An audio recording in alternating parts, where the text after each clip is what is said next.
While I was preparing to write the book, Jesus the Bridegroom, the greatest love story ever told, I really felt like I needed to teach a whole class on the topic so that I could go in depth and dive into the topic before writing a book on it. The product of that class was this Bible study called Jesus the Bridegroom, the divine love story in the Bible. And this class was one of the most exciting, most interesting classes I ever had the opportunity to teach.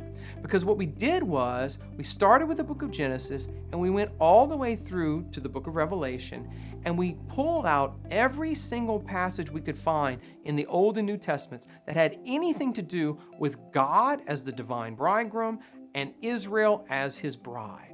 And so in this Bible study, we not only cover some of the topics that I did in the book, Jesus the Bridegroom, such as the wedding at Cana, or the woman at the well, or the passion of Christ as his wedding day. We also looked at other passages like the Song of Songs. Why is this book in the Old Testament? Why is this apparently erotic love poem, what is that doing in the pages of inspired scripture?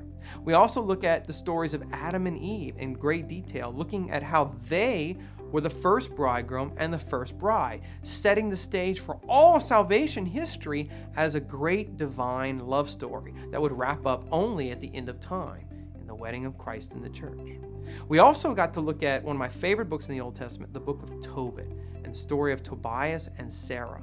And we get to see how Tobias was like a new Adam, and Sarah is a new Eve.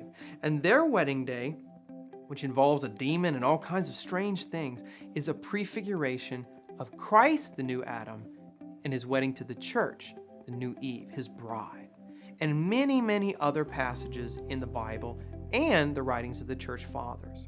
So in this series of presentations on Jesus the Bridegroom, we're going to basically dive into what St. Paul called the great mystery, the mystery of Christ's love for the church. And what we're going to find is it is everywhere in the pages of Scripture. It's all over the Old Testament. It's all over the New Testament.